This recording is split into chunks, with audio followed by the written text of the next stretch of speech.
Welcome back to the MMA Meeting, Let's Talk with TheWeasle podcast, where we talk all things MMA. And I hope you guys are having an amazing day. Over here by the Midwest in the United States, the weather's great, temperature's great. Had a great breakfast this morning, some scrambled eggs with a little bit of feta cheese layered over and a couple croissants. And I was looking on any news coming out in MMA, and first thing I really took notice to was that the Chinese government is making fighters, or they've already done this, where they made fighters cover up their tattoos. So it's like a no tolerancy to tattoos through all media platforms, such as not just sports, but singers, actors, subcultures. And I'm seeing that they're taking a step further and actually banning tattooed fighters. So instead of making them cover up with rash guards and tape and stuff like that, they're just not going to have them fight. Now, I don't know how this is going to impact the UFC going to China. It's a whole different story because it's the UFC. It's not some smaller organization. I really wonder what they're going to do with Jessica Andrade, for an example, who has a lot of tattoos on her.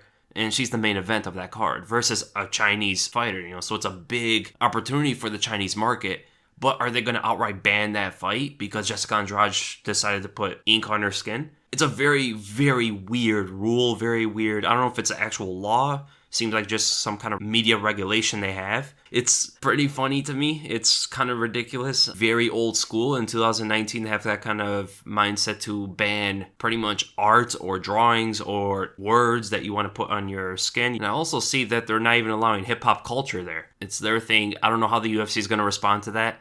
I don't know what they're going to do, if they're going to have to negotiate and potentially add a little bit more, because I know they're putting in some PEDs over there, which is a huge investment. The United States only has one, but he's going to add them to China because there's definitely great talent there. I mean, look at all the Chinese fighters that have recently come into the UFC and pretty much dominating. I mean, it started with Li Jingliang, and now you even got a Chinese fighter fighting for the championship. And you even have Song Yadong, who is by far the biggest prospect coming from there. Could be a huge star in the Asian market. And what he did on UFC 239 was insane, man. But looking at his mentor and Urijah Faber going to the last card, Team Alpha Male delivered. And Urijah Faber, it's pretty funny. Someone commented on my video and it actually made me laugh.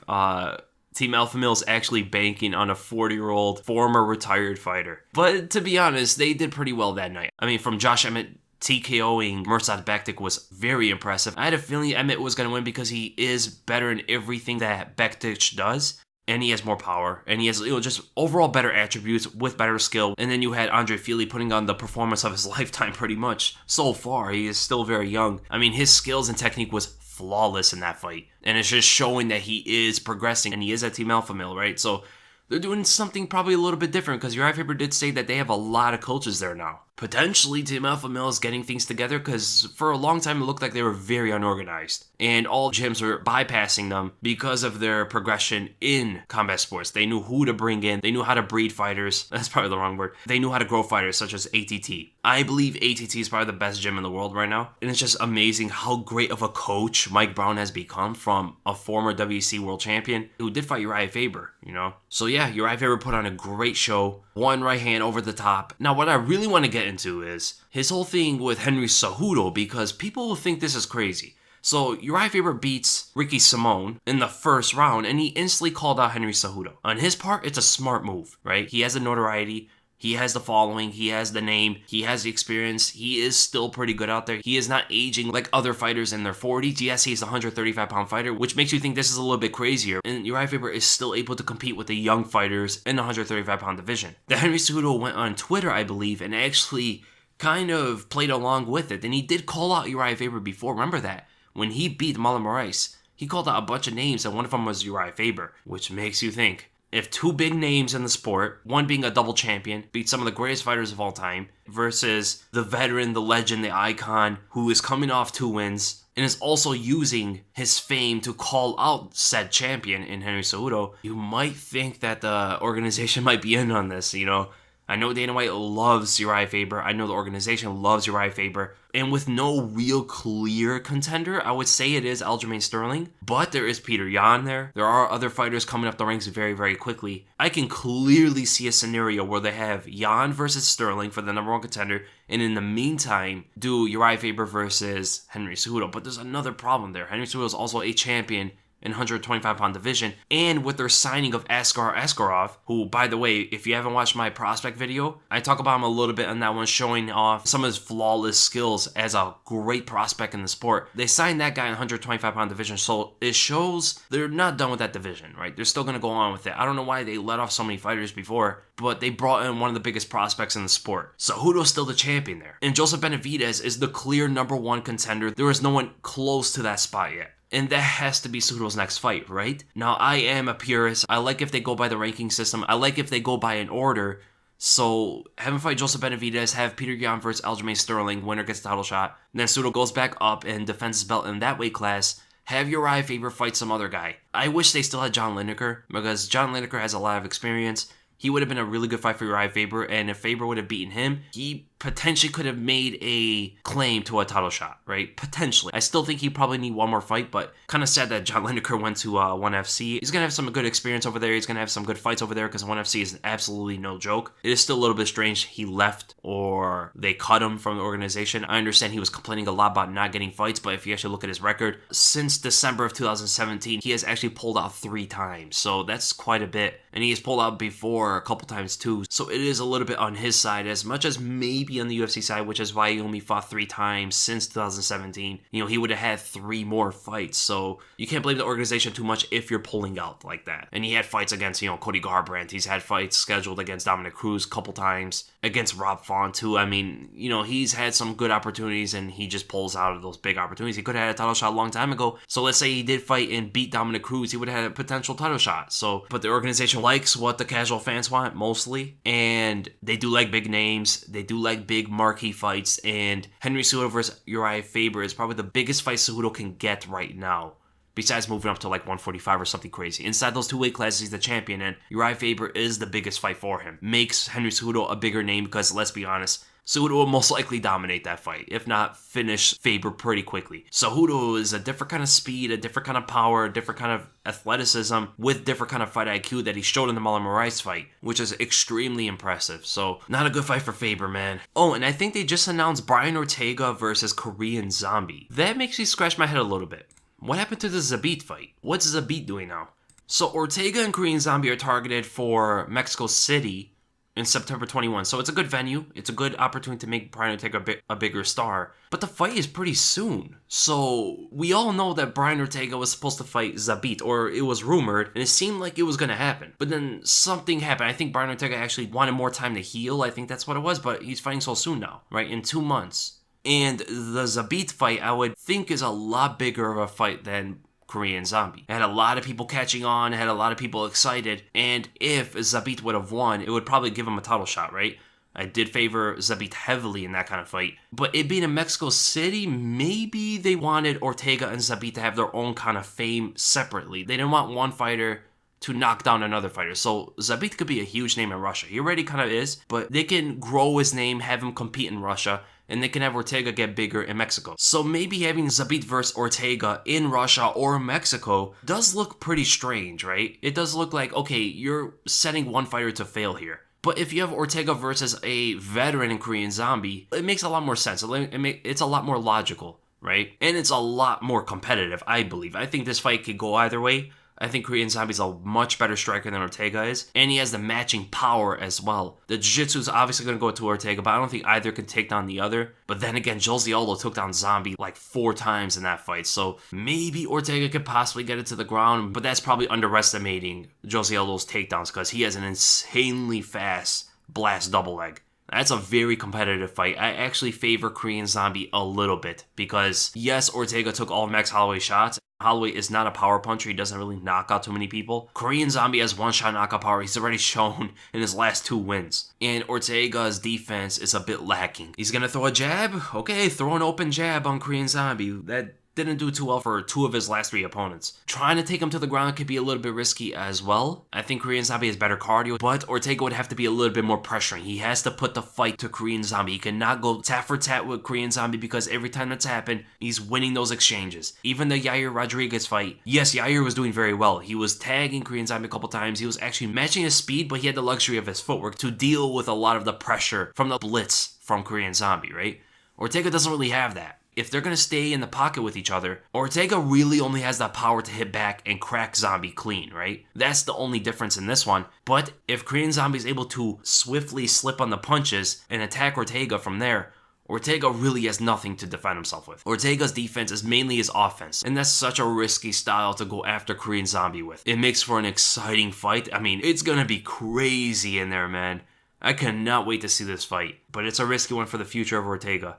Hopefully he made the necessary adjustments from his Max Holloway fight, because that kind of fight either breaks you mentally or forms a 2.0 version of yourself. He could show us something new, maybe a better wrestling game.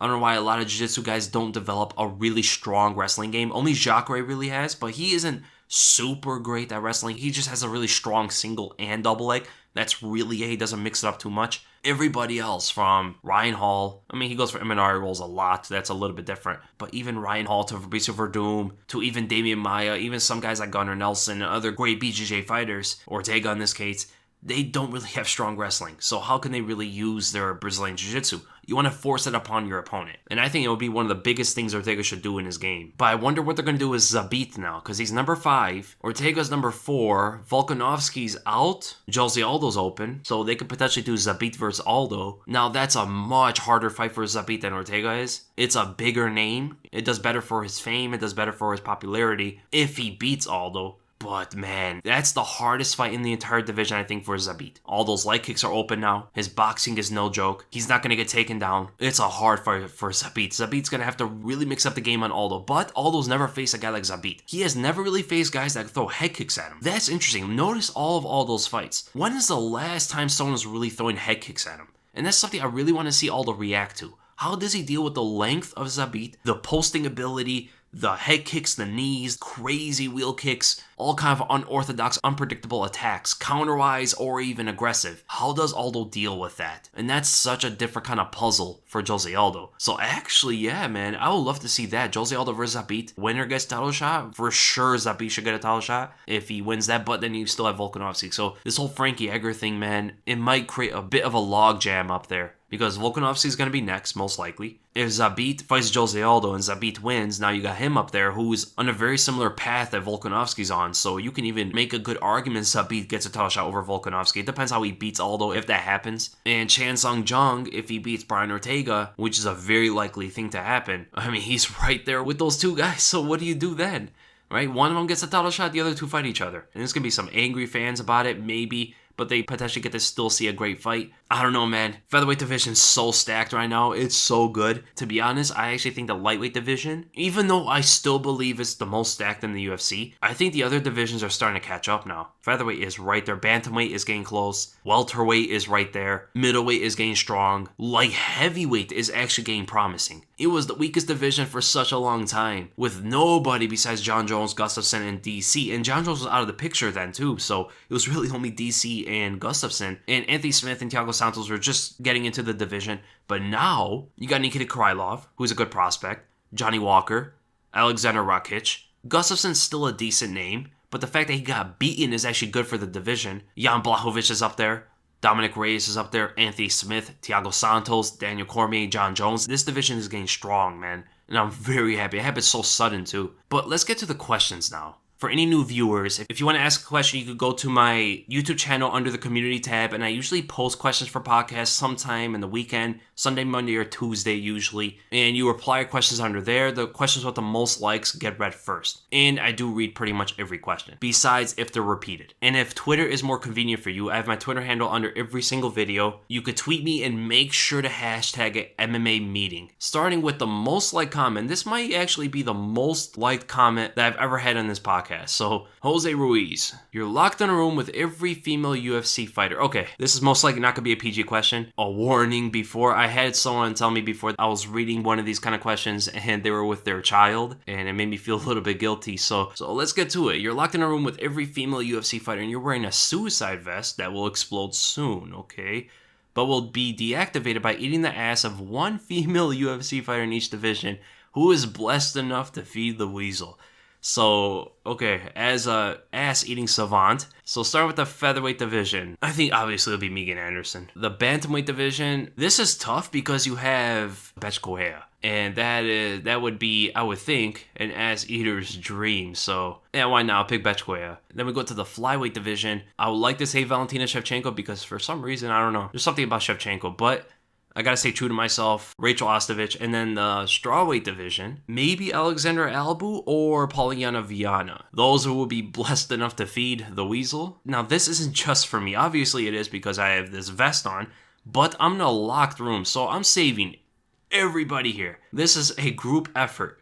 And then we go to Cody Russell. Who would win in these bare-knuckle fights? So starting with McGregor versus Nate Diaz, I think you're talking about. So McGregor's going to have the power. Diaz has actually, I think, a better traditional boxing game. Him sparring with Andre Ward constantly, and Ward saying that he actually gives him a tough time in sparring every single time. That gives a lot of credit to Nate Diaz's boxing. He is a very good boxer, man, and his understanding of the boxing game is higher than most fighters in the UFC. McGregor is most likely going to cut up Diaz badly. That's a big thing.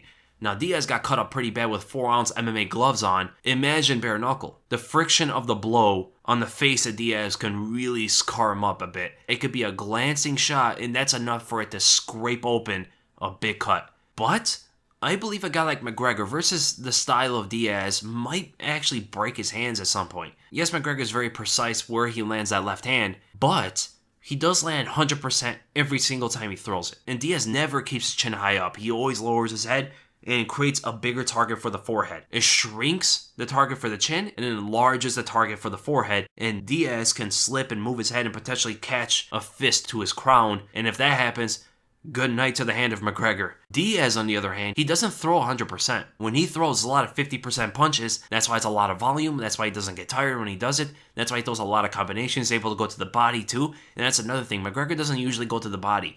Diaz does. And when you go to the body, besides landing to the elbows, potentially, you don't really have to worry about breaking your hands there.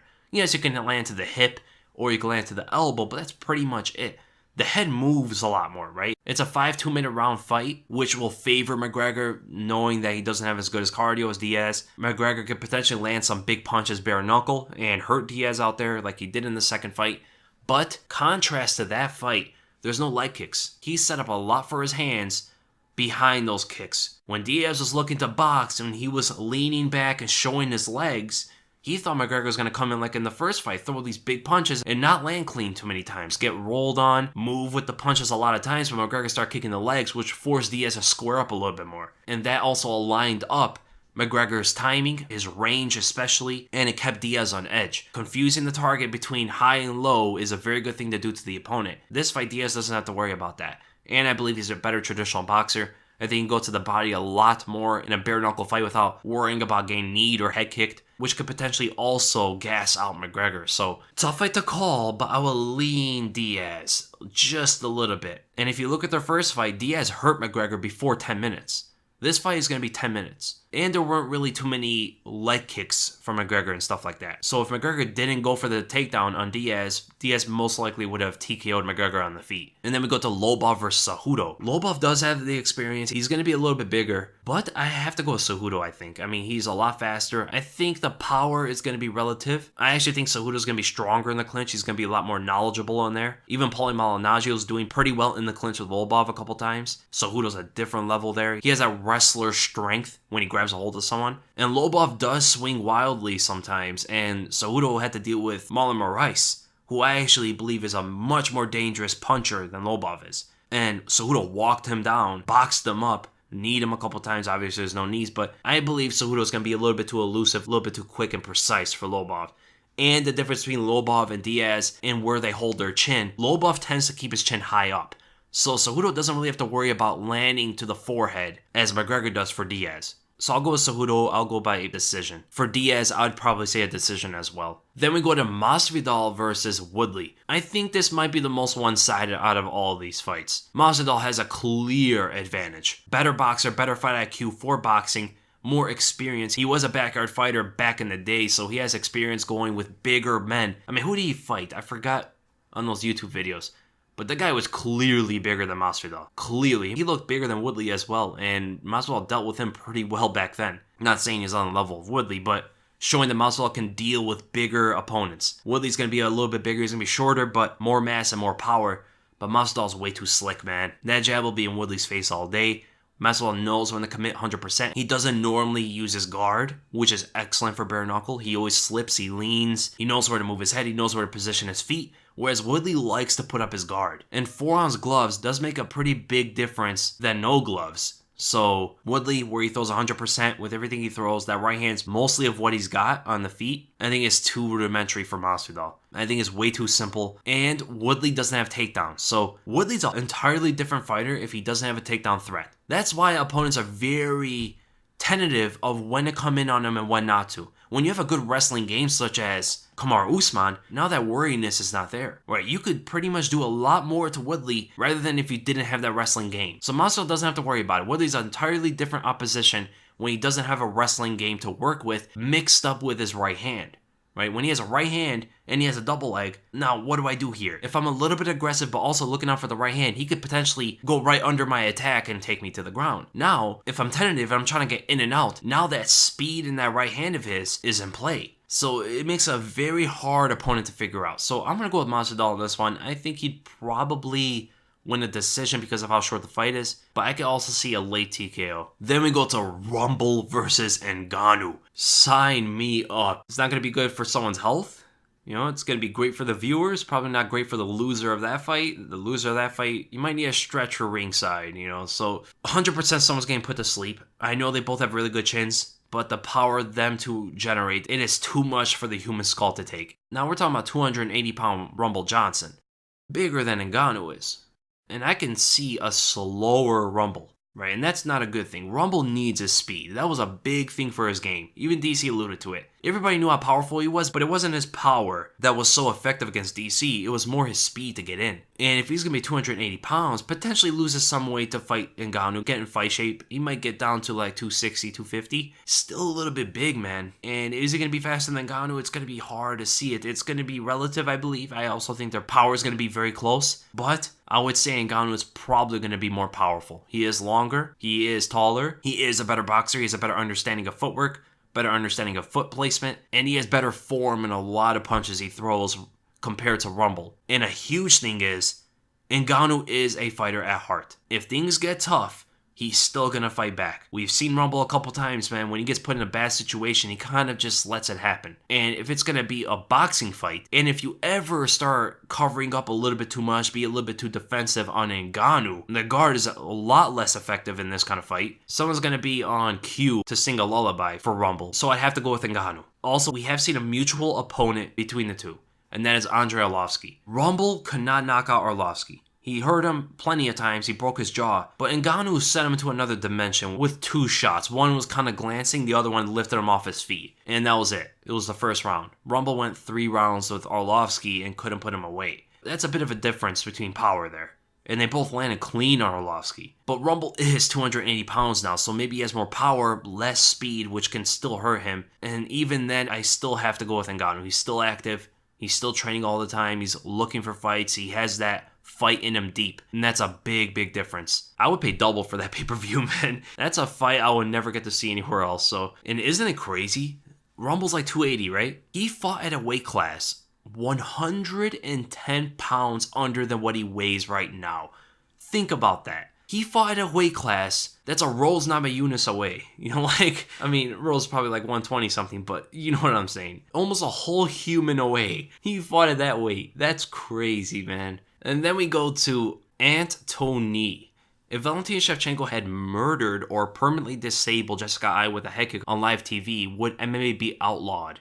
This is a lot more serious now. I mean, obviously, those are the worst circumstances you can ever have in a fight. Unfortunately, it has happened a couple times. You know, thankfully for MMA, it rarely ever happens, right? Whenever it happens, everybody hears about it. That's how rare it is. In boxing, it happens a lot more. And would it make MMA outlawed? I don't think so, because again, it has happened before. It's happened in boxing, it's happened in other sports, and they have never been outlawed. You know, it's happened to soccer or football. It's happened to many other team sports that everybody likes to watch. It's a lot more mainstream, I guess you would say, or a lot more fan-friendly to the eye, such as maybe American football, which in hindsight is a lot more dangerous than MMA. And it's still not outlawed. I know some people want it to be outlawed because of all the science that's coming out of it, but I don't think MMA would be outlawed. Granted, it's on the grandest stage of the sport, co-main event, championship fight between two women. I understand a lot of people don't want to think that would make a difference because of the difference in gender, but for a lot of casual fans, it would be a big factor in pushing for an outlaw. I don't think so, though.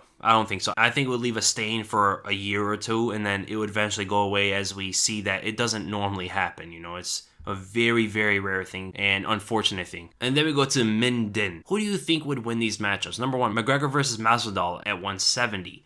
I would go with Masvidal. Boxing defense to deal with the offense of McGregor. I won't say Masvidal is better in that department, but it would really put McGregor's offense to a test. Masvidal does have a very good wrestling game. If he wants to go that route, he can easily go that route and change up the game for McGregor, and that allows his boxing to work a la Khabib. Khabib is not nearly as good of a boxer as Masvidal is, but his boxing was able to work on McGregor because he kept going for takedowns. If Masvidal starts going for takedowns constantly in the first round, now it opens up his hands, and his hands are a lot more dangerous. He has good kicks as well. People don't really know how good of a grappler Masvidal is. Look at his grappling match with Pettis.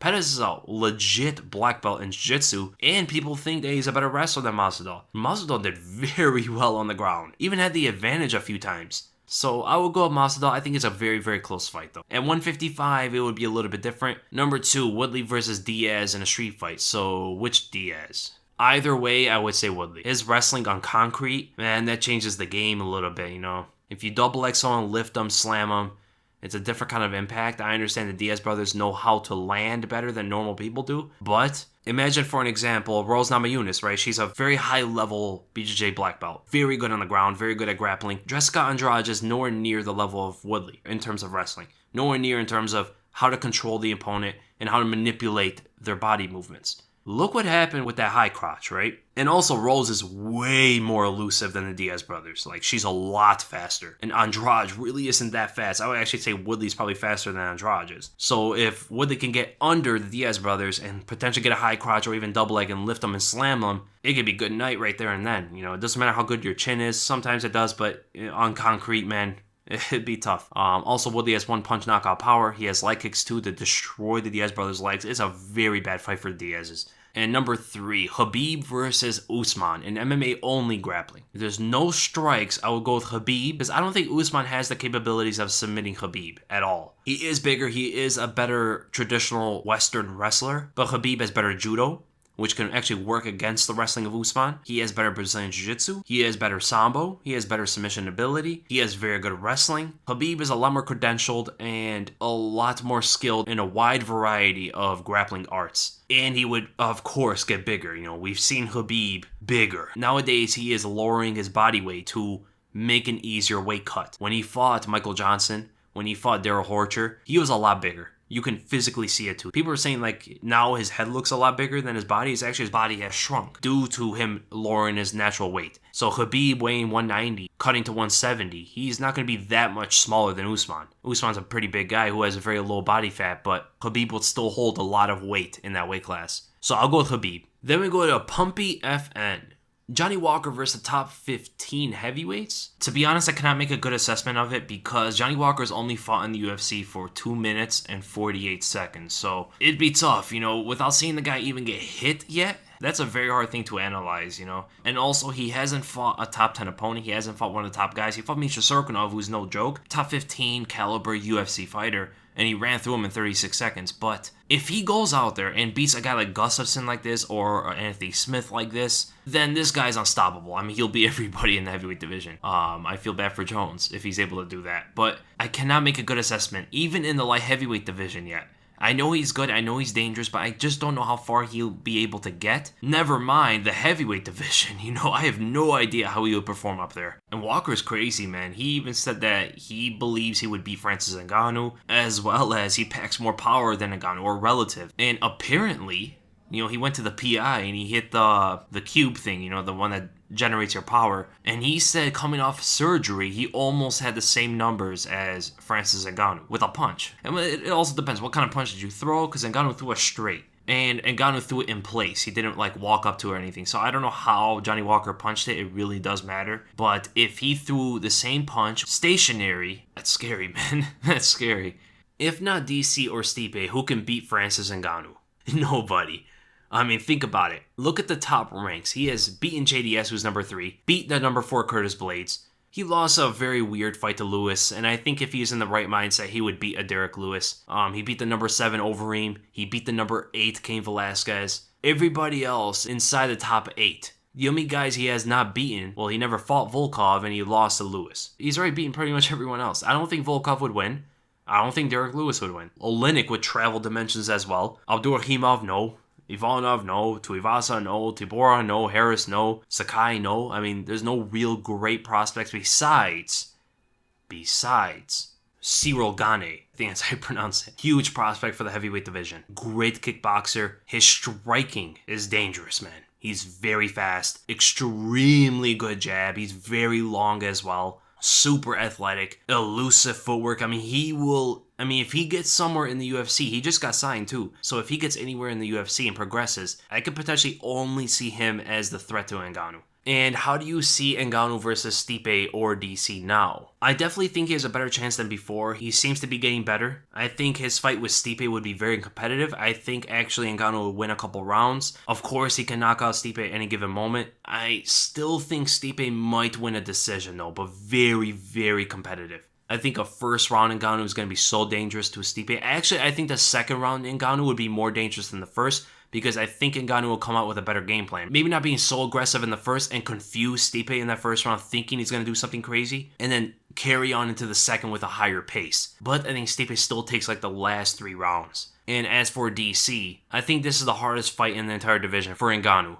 DC can obviously get head kicked or left uppercut if he keeps leaning to his right like that. He did it to Stipe, he did it to Derek Lewis many times. And Ngannou's the wrong kind of guy to do that to. You never want to lean on Ngannou. Look what happened to Alistair Overeem. You never want to lean. In the clinch, DC is going to have a hard time. He's going to get overpowered in there. But I think the wrestling, the single leg that DC is really good at getting a hold of, is going to be a major weapon against Ngannou. It's going to be huge. And DC's very fast for a heavyweight. He has power for a heavyweight. It's a hard fight for Ngannou. Stipe and Ngannou will go either way. DC would most likely win a late submission. And then you go... So I'm 17 right now, turning 18 in a few months. I recently started wrestling, and I would say I'm alright at it. Granted, I come from a boxing background. I'm about 6 foot 3 inches tall, 164 pounds, and I have about a 77-inch reach. Just by my body shape, you think I would be good at MMA. I really want to get into it and one day hopefully be in the UFC. Okay, so you're still young, obviously you could learn a lot. You have a boxing background and you recently started wrestling. You're very tall, very long, low weight, which actually, strangely enough, works in a lot of cases, like Zabit. So you're 164 pounds. You'll most likely be a featherweight. I mean, you could push lightweight, you'll be a bit small. Taller guys can do it very well at a higher weight class compared to guys that weigh more than him. It would be better for you than someone who's like 5'9", right? 164 pounds going to lightweight. You have a much bigger advantage. But let's say you're a featherweight. Let's say you're like Zabit. Zabit's what, 6'2", 6'1"? You have a boxing background, which is very good for your reach. Jab, uppercut, left hook, all that stuff is going to be really nice. But when it comes to wrestling, you're going to find very early, your defense is going to be so much better than your offense. Take it from me too, man. I started Taekwondo when I was very young. I went into boxing. When I started grappling several years ago, my takedown defense and grappling defense wasn't just better than my offense. Obviously, that happens with everybody, right? Usually, your defense is a lot better than your offense. When it comes to grappling, it's actually like the opposite for striking. But what I noticed was, it wasn't just my defense was better than my offense. It was such a big gap between the two. I was able to defend takedowns I never even practiced before. Like, I never even felt before. I was able to defend those. And as soon as I would practice a takedown or shooting for a takedown, roll a little bit, I was getting guillotined for going for single legs and high crotches. I mean, it's crazy. And I've seen that in a lot of strikers, not just myself. I've seen it in so many people. Even some people I know who have been boxing for a long time. They start wrestling, they start grappling, and they have very little understanding what to do offensively, but defensively, they're so hard to take to the ground. And I think that's probably going to happen to you too, which is actually a pretty good progression, to be honest, because if you can stop takedowns, obviously now they're going to have to stand with you. Land punches, use your boxing now. Kicking defense is going to be a big thing as well. So I would say takedown defense, kicking defense are the first high level things you should be learning because they're your weaknesses. So fill in both of those weaknesses, those holes in your game, as well as learning slowly your wrestling offense, how to take someone to the ground so you can mix up the game on them and then develop kicks offensively. So those are some early advice. But yeah, I obviously think you could do good at MMA. It's all about mentality. You seem like you want to get far in it. You're still young. Obviously, you're going to learn a lot mentally, not just techniques, but just throughout your journey. And last question. If Conor has good cardio, let's say, as good as Khabib, do you think he beats everybody at lightweight? No, I don't think he beats everyone at lightweight. Obviously, I think he would have beaten Diaz convincingly. He could potentially beat Tony Ferguson, right? I would probably favor him then. I still think he loses to Khabib, though. Because even in that first round, Conor was not gassed out, obviously. Even in the second round, he wasn't really that tired, it seemed like. I think late in the seconds when he started to get tired, but after getting dropped, then Khabib ground and pounding him to oblivion, Conor still was getting controlled and taken down easily. That first round was just, he didn't do much at all to Khabib, even in the second round. Those are the early rounds. So, no, I still think he loses to Khabib. Joshua Torres, who wins a fight to the death, Ferguson or Khabib? I think Ferguson. I think he has better cardio. I think he might have the best gas tank I've ever seen. That performance against RDA still blows my mind.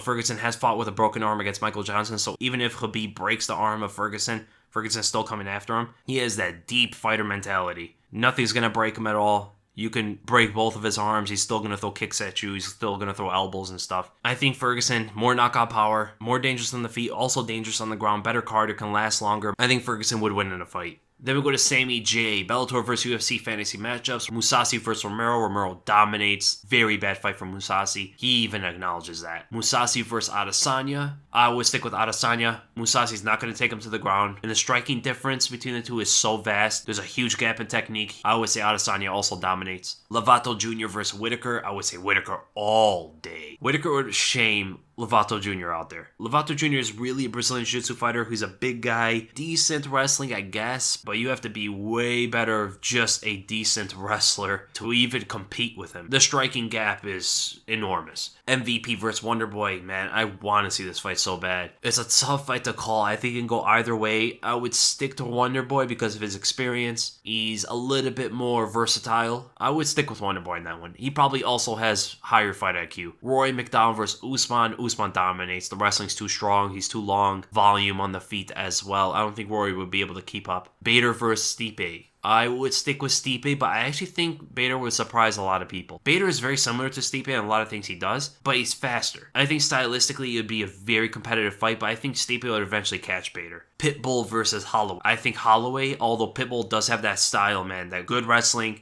good BJJ, great striking, good power, very aggressive. That style that Holloway hasn't been fighting too often. He's fighting it in Frankie Edgar. He's going to be fighting it in Volkanovski. Pitbull's another kind of guy. So I have to see how Holloway deals with Frankie Edgar first, and especially Volkanovski. That will really determine how Pitbull will also do. I think Pitbull's an amazing fighter. He would do very well in the UFC. Then we go to Benjamin Affleck. Would Adesanya on his best performance beat Jones that we saw on Saturday? No.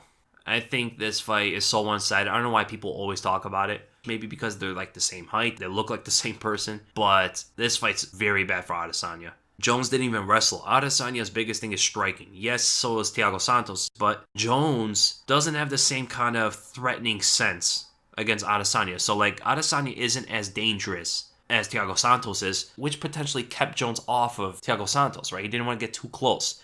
Against Adesanya is the opposite. You want to get in close for the wrestling, Clinch up with Adesanya, potentially take him to the ground. He's a lot bigger than Adesanya as well. It's a really bad fight for Adesanya, either way. And how do you see Whittaker versus Adesanya, and who's more likely to get finished? I see Whittaker winning that fight. I see him eventually catching Adesanya, maybe in the mid-rounds. Whittaker pretty much said it best. He said if Kelvin, who's as short as he is, with the striking proficiency that he has, can get in on Adesanya like he did and catch him early and even late in the fight, what do you think Whittaker can do?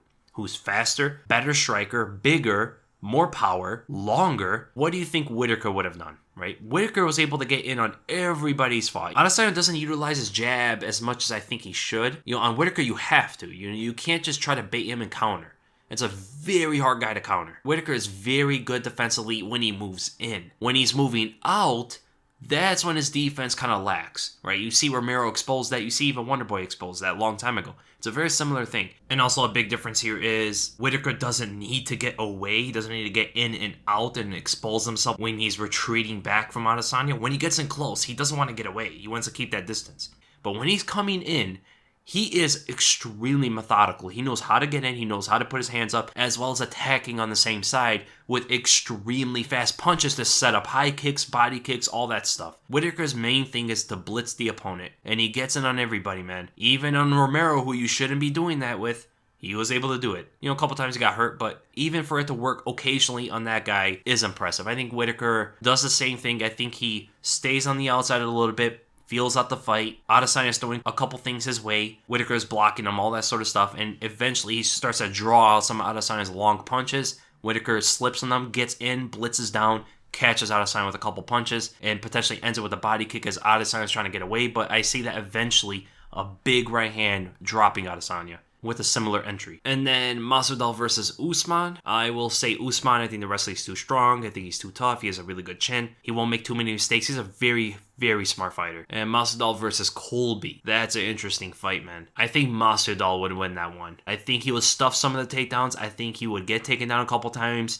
I think the rounds would be like 2-2 each going to the 5th. And I think Masvidal would eventually prevail in like a very exciting fight. We'll go to wrestler, kickboxer. Is it better to throw leg kicks at the calf or at the thigh? Which one does more damage and which one takes more away from the footwork and punching power? If the calf kick is better, why do some fighters still aim at the thigh or vice versa? Calf kicks rule, man. Calf kicks are the best. It's a weaker target to aim for. It's harder for the opponent to counter as well as check it. It's so low for them to check it effectively. You know, it's not toward the knee or the upper shin for a devastating check. You know, the thigh is for that. You know, if you're attacking the thigh, you can potentially still check on the knee, man. And calf kicks weirdly, like, do something to the nerve. We've seen that a couple times, right? We've seen it with, I think, Michael Chandler, and we've seen it with Henry Cejudo. I think we also saw it with Jamie Varner back in the day. It does something weird. So the damage is way up there. So this definitely does more to the footwork. But what takes more away from the punching power? I would say it's probably the same thing, because if you can't balance on it right, after getting kicked to the calf a lot of times, you need that balance for their power, man. You can't throw it off balance because the power is just not going to generate correctly through. I don't know why fighters still aim at the thigh. I'm seeing a lot more fighters aiming at the calf now. It's just so much easier. And even at the calf,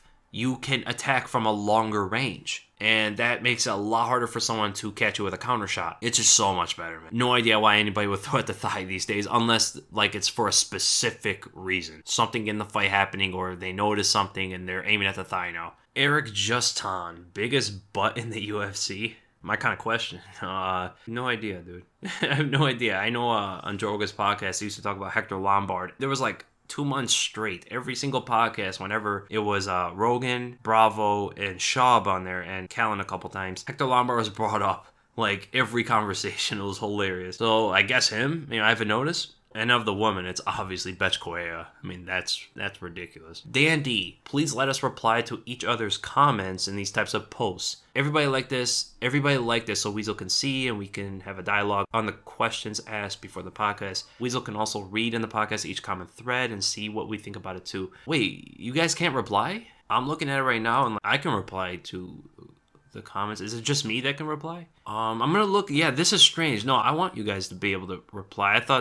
I never really thought about it. I'm gonna see if I can fix it. I'm gonna see what I have to do here, because I always thought you could reply. Yeah, thank you for pointing that out. I probably would have never noticed. So that's it for the YouTube questions. I'm gonna go to the Twitter questions. Then we go to @Ryan_Germain58. Hey, TheWeasle, I forgot to tweet at you for the last podcast, but I was wondering if you could make an analytical breakdown of hypothetical fights, such as Mike Tyson versus Muhammad Ali and others like that. MMA Meeting, so you can notice. Yeah, hypothetical fights will be interesting. Obviously, we won't know any outcome off of those, but I think the breakdowns could be pretty fun. Personally, I wouldn't know which one to pick. I don't normally think about hypothetical fights, which that's where you guys can come in, you know? Then we go to @Bobby Shikavu. Can you actually finish fights with inside leg kicks to the thigh? I've yet to see that happen besides Silva versus Cannonier, but that was due to a pre-existing injury. I've seen fights where fighters land so many that their opponent's inside thigh turns purple, but they still seem not affected. While from experience, inside leg kicks hurt a lot more. There's not much muscle there compared to your quad or something like that. When you're kicking someone's quad,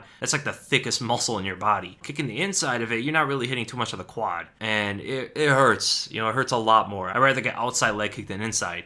But one thing you have to take notice, when someone's throwing inside leg kicks at you, you can kind of step with it and you're still kind of in your stance. So that takes off a lot of the power generating through. When you're getting kicked on the outside, you do not want to change your stance and get your front leg inside more, because now you're off balance completely and the opponent now has a vulnerable target on you. So what I think is, when someone's kicking the outside of your leg, you're trying to push it back to the outside. You know what I'm saying?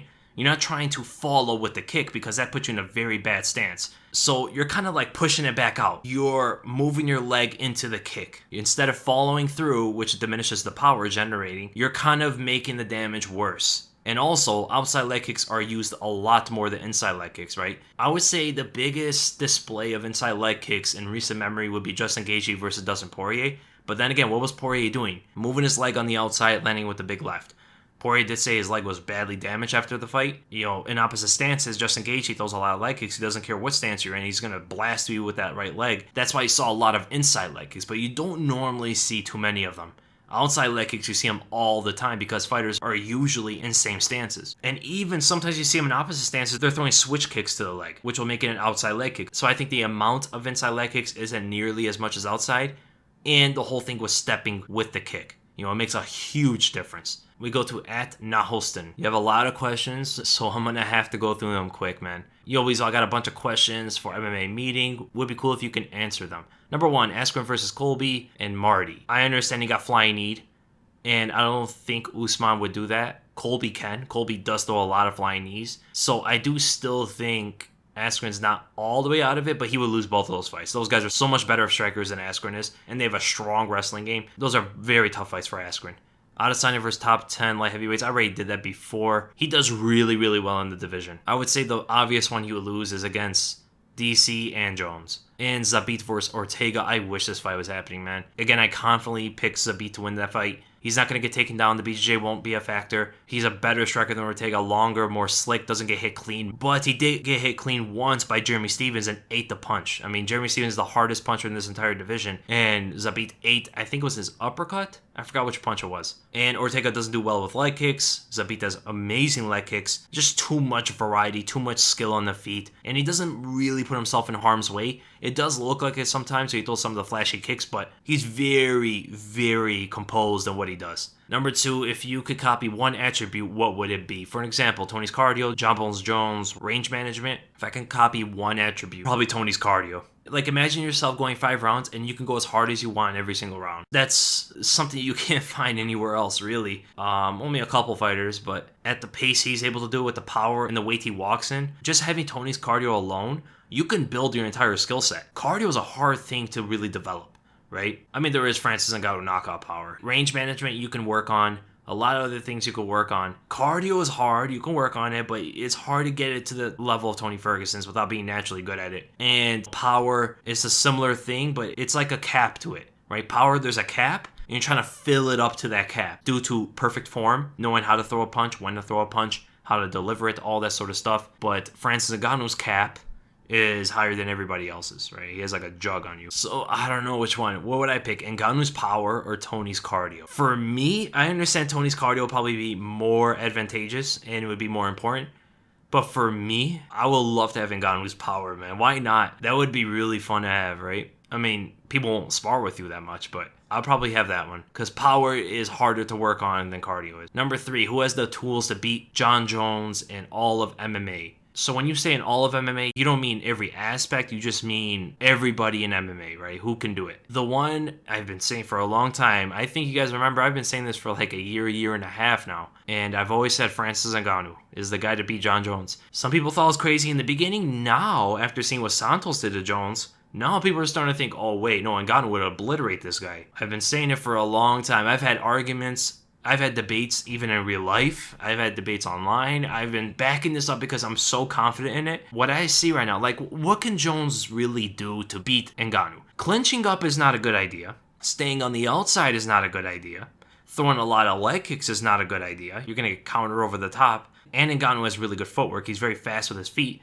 You don't want to exchange with him. Jones really attempts takedowns from the clinch, and that's not going to work on Ngannou. He's going to have to attempt a blast double or a single leg and chain it. Jones hardly ever does that, right? He did it to Gustafsson, who had an injured groin, right? Before he wasn't really able to do it that much. Even in the first fight, he did attempt a blast double on Gustafsson, got him down for a little bit. There's a different thing with Ngannou. Power is different, size is different. People want to knock on his takedown defense, but when was the last time he was taken down? Stipe Miocic. But Stipe was able to do it due to head movement to make Ngannou miss, make him tired, and counter him with takedowns because of that. Jones won't be able to have that kind of threat, right? Stipe has one-shot knockout power. Jones is going to be an entirely different thing, right? He doesn't rely on that kind of shot, and when Jones throws punches, he leaves himself a lot more vulnerable than Stipe does, and Thiago Santos showed that a little bit, but Santos has such a short reach, and Ngannou has pretty much the same reach as Jones, so if Jones is going to throw something ill-advised, he cannot just simply get away like he does to everybody else. And Ngannou's going to hunt him down behind that vulnerability he just caused.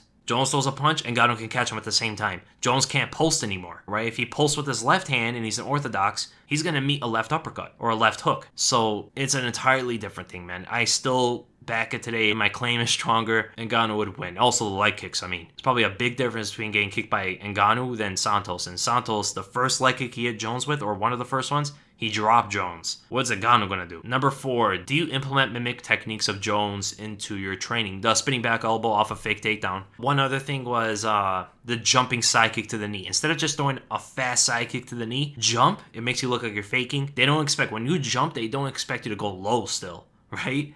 And I've implemented a lot of interesting things just with that one technique. A lot of combos, like I'll chain 3-4 strike combos with that included. I really actually want to show you guys some of the stuff I've been working with. Other than that, no. Everything else is pretty much something different. Number 5, do you see a difference between old Jones versus the new? Do you think the PEDs played a big role in his success? Or do you think that what we see now is a more mature Jones who systematically rather than destructively handled his opponents? This is a great question. Now, there's a distinct difference here. Old Jones fought the previous era, right? Yes, they were names. Yes, they were champions before, but they were in a different era of technique, of skill, and all that stuff. I believe those fighters, even in their prime, if they came into UFC today, just as how they were, and fought Anthony Smith, Thiago Santos, Alexander Gustafsson, DC, maybe even a Johnny Walker, like all these other fighters, I think they would probably all lose besides maybe Lyoto Machida. I would say Lyoto was on a similar skill set. He wasn't old like Quentin Jackson and Shogun and those guys. He was kind of just a little bit before Jones' time, just a little bit. Nowadays, it's a new era, right? So the competition's harder for Jones. And also, they understand Jones' game a lot better than those older fighters did. So it can make Jones look great fighting the older fighters, or it can make him look not so great fighting the new fighters. Could it be that? Could it be the PEDs? It's really hard to say, but there's definitely a question involved. If he never had PEDs in his career, if he never had that controversy, we would probably point to the difference of competition, right? But PEDs has, and we've seen it before, we've seen so many examples, it does affect fighters. TRT Vitor for an example. So we don't know. Then we go to at every leak. I still don't understand and agree with the statement of Conor that he needs to be more aggressive in a rematch with Khabib in order to win. Do you agree or understand that? Can you explain it to me? Yes. Okay, so Conor's saying that he wants to be aggressive and put it to Khabib because that's usually what he does. He didn't really explain it too much, and I disagree. He never really fights like that. There was only one fight he ever fought like that. That was against Nate Diaz in the first fight, and he lost. Wasn't catching Diaz as clean as he was in the second fight and lost because of it. And actually, he fought that way against Khabib. He trained differently, and he blamed his loss a little bit on his training, where he said he was training so defensively when he should have been offense. Alright, so he went in offensively against Khabib. Look what he did right away. I mean, he was chasing him down, threw a left hand, missed, threw a left high kick. Khabib evaded it easily. He was just coming after Khabib, and he lost again. That's not the way you fight Khabib. It's exactly what John Kavanagh said, and I have to give credit to John Kavanagh. He wasn't just backing what his fighter was saying. He was saying what Conor should have been doing. Go forward and let him come at you. What does Conor do all the time? He does that in every single fight. He moves forward, he stalks you while pressuring the opponent, right? He's sitting in front of you, he's giving you looks, he's making you uncomfortable, he's creating an illusion that he's closer to you than he actually is, and he's trapping your lead hand, reaching all the way forward. He wants you to come at him so he can counter you. That's what Conor almost always does. From Diego Brandao all the way to Jose Aldo, to Eddie Alvarez, to Nate Diaz in the second fight. That's pretty much of what he was doing. Actually, when you look back at Chad Mendes, he was doing that a little bit where he was being very aggressive. And maybe that's what he thought Khabib would be like. Such a heavy style wrestler. Maybe can't deal with the constant pressure, but it backfired on him. That's not the way you fight Khabib. You have to pressure Khabib and you got to make him fight off the fence. Go back and watch how to beat Khabib Nurmagomedov video. That's exactly what I was saying. I mean, I made this video almost 2 years ago, like a year and a half ago. Almost exactly what John Kavanagh was saying after the fight that Conor should have been doing. That's exactly what I was saying in my video a long time ago. Because there's clear evidence that Khabib doesn't do as well on the cage. When he's backed up to the cage and he has to force something, he doesn't do as well. Right? He's a lot more wild and he's a lot more vulnerable in that area. And he never attempts takedowns. He only strikes to get out of there. And before, he's a lot better now, but before he used to wing out overhands just to get out of that. Now he'll throw like a left hook, but he'll throw his hands a lot more. And that's perfect for a guy like Conor McGregor. So yeah, I don't agree with Conor. And isn't it interesting? Okay, so I made 2 how to beat videos. I made one on Khabib and I made one on Jon Jones. The one on Jon Jones seemed to have been confirmed a bit. The boxing defense with the pulse and retreat is a big hole, man. I see it all the time. That's why a lot of people don't use it in boxing. If you are able to evade the post, now you're wide open. Not only are you open, you're open to combinations now. You're open to not just one punch, but potentially 3, 4, 5 right off the bat. And it's hard to go for takedowns. It's hard to counter the opponent. By the way, Jones is leaning back, right? He's putting a lot of weight on the back foot to get in position to go for takedowns. You got to now change your stance, but you're getting comboed on, so it's going to be very hard to do so, right? There's a big hole there, and Thiago Santos did it a little bit, but he kind of let off a couple times because of his leg. I mean, you can't blame him. Also, leg kicks. I always question that. It's showed to be true. And Khabib, I mean, there's clear evidence from previous fights. Those are some of the holes in his game. Then we go to @Kazlifa. I have 2 questions. If a professional MMA fighter got in touch with you and asked you for your expertise on breaking down an opponent's game or tendencies to help them win the fight, would you do it? Yeah. Why not? Second question, and I think Tony Ferguson is the lightweight GOAT. If he beats Khabib, this only furthers my opinion. Do you agree? Yes, I do think right now he's the lightweight GOAT. You can argue for Khabib, you know, I'll agree. I won't disagree with that. But I do think Tony Ferguson has a little bit stronger of a resume, beat a little bit better competition, and he has the lightweight record for the longest win streak. And he was a champion before. Right now, I think it's Tony Ferguson. But it's the great era, man. Khabib and Tony, the 2 greatest lightweights of all time, in their primes at the same time. Come on, man.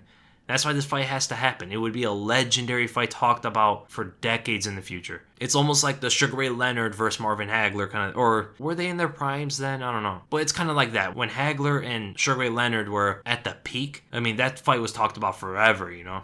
It's a very similar thing. Then we go to @RedStripeTima. What do you think about Jones saying that he didn't go for takedowns because you shouldn't do so against a Muay Thai fighter? Wow, he actually said that? Is that plausible? It seemed to me like he was hesitant throughout the fight. Yes, okay, so it makes sense. Jon Jones attempts takedowns in the clinch. Usually. He attempted 1 takedown on Santos and it failed. So maybe he saw a strength difference and he knew Santos is good at Muay Thai. It potentially could have reinforced his decision not to go for takedowns. Remember, in the clinch, it's hard to get those takedowns on a Muay Thai fighter, man, no matter how good of a wrestler you are. So yeah, it does seem pretty plausible. Thinking about that, that made this fight a lot harder for Jones than I thought in the first place. I didn't think he respected Muay Thai of Santos that much. Then we go to YT Blueprint. I love your channel. Thanks so much, man. I know you wanted to do a fight companion in the past. Do you still plan on doing this? Yeah, I would like to do it. I'm trying to set things up, man. You know, before I was almost set to do it, but a couple things changed. My ideas changed a little bit on it. So I want to do it right. You know, I don't want to rush it too much. I was really planning on doing it for the Jon Jones and Santos fight, but I hate planning things, man.